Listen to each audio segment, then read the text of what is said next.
And as far as the Ten Commandments, they are taken outright from spell 125 in the Egyptian Book of the Dead. What the Book of the Dead phrased, "I have not stolen," became "Thou shalt not steal." "I have not killed," became "Thou shalt not kill." "I have not told lies," became "Thou shalt not bear false witness," and so forth. In fact, the Egyptian religion is likely the primary foundational basis for the Judeo-Christian theology. Baptism, afterlife, final judgment, virgin birth, death and resurrection, crucifixion, the Ark of the Covenant, circumcision, saviors, Holy Communion, Great Flood, Easter, Christmas, Passover, and many, many more are all attributes of Egyptian ideas long predating Christianity and Judaism. Justin Martyr, one of the first Christian historians and defenders, wrote, "When we say that he, Jesus Christ, our teacher, was produced without sexual union, was crucified and died and rose again and ascended into heaven, we propound nothing different from what you believe regarding those who you esteem sons of Jupiter." In a different writing, Justin Martyr said, "He was born of a virgin, except this in common with what you believe of Perseus." It's obvious that Justin and other early Christians knew how similar Christianity was to the pagan religions. However, Justin had a solution. As far as he was concerned, the devil did it. The devil had the foresight to come before Christ and create his characteristics in the pagan world. Fundamentalist Christianity, fascinating. These people actually believe the world is 12,000 years old. Swear to God. I actually asked one of these guys, okay, dinosaur fossils. He says, dinosaur fossils? God put those here to test our faith.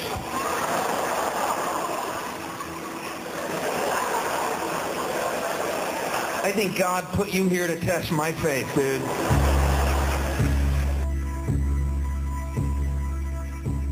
The Bible is nothing more than an astrotheological literary hybrid, just like nearly all religious myths before it. In fact, the aspect of transference of one character's attributes to a new character can be found within the book itself.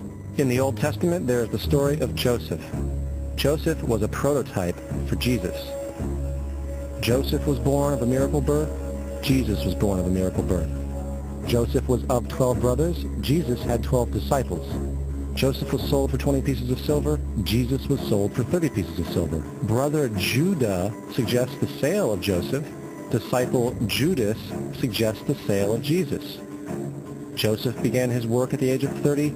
Jesus began his work at the age of 30. The parallels go on and on. Furthermore, is there any non-biblical historical evidence of any person living with the name Jesus, the son of Mary, who traveled about with 12 followers, healing people and the like?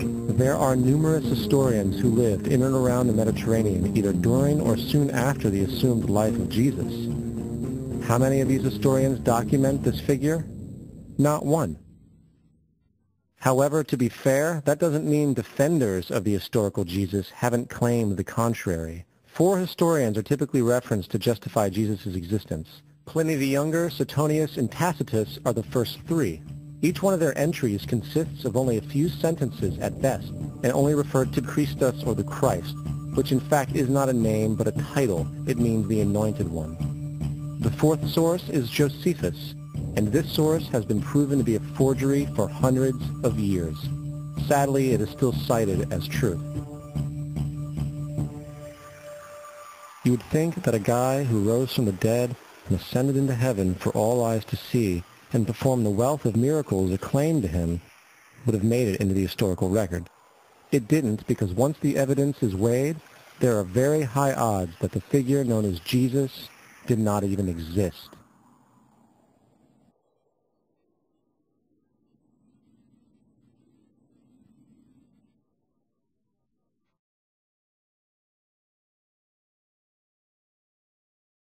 We don't want to be unkind, but we want to be factual. We don't want to cause hurt feelings, but we want to be academically correct in what we understand and know to be true.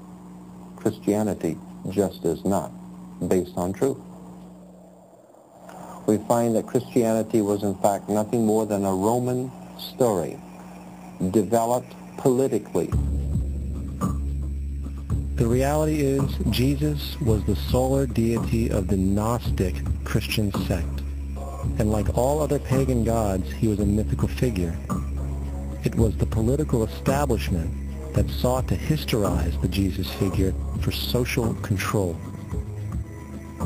By 325 AD in Rome, Emperor Constantine convened the Council of Nicaea. It was during this meeting that the politically motivated Christian doctrines were established, and thus began a long history of Christian bloodshed and spiritual fraud.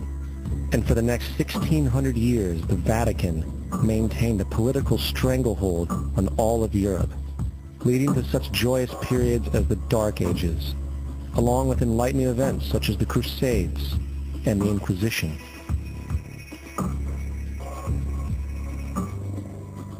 Christianity, along with all other theistic belief systems, is the fraud of the age.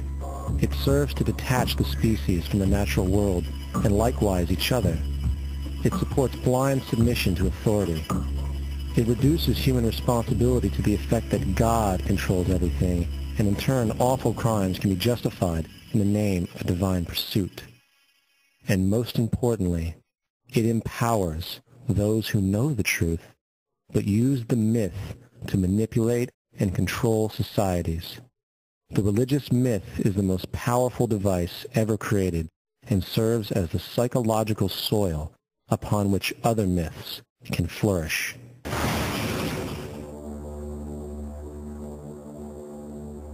A myth is an idea that, while widely believed, is false. In a deeper sense, in the religious sense, a myth serves as an orienting and mobilizing story for a people. The focus is not on the story's relation to reality, but on its function. A story cannot function unless it is believed to be true in the community or the nation. It is not a matter of debate. If some people have the bad taste to raise the question of the truth of the sacred story, the keepers of the faith do not enter into debate with them. They ignore them or denounce them as blasphemers. It is wrong, blasphemous, and sinful for you to suggest, imply, or help other people come to the conclusion that the U.S. government killed 3,000 of its own citizens.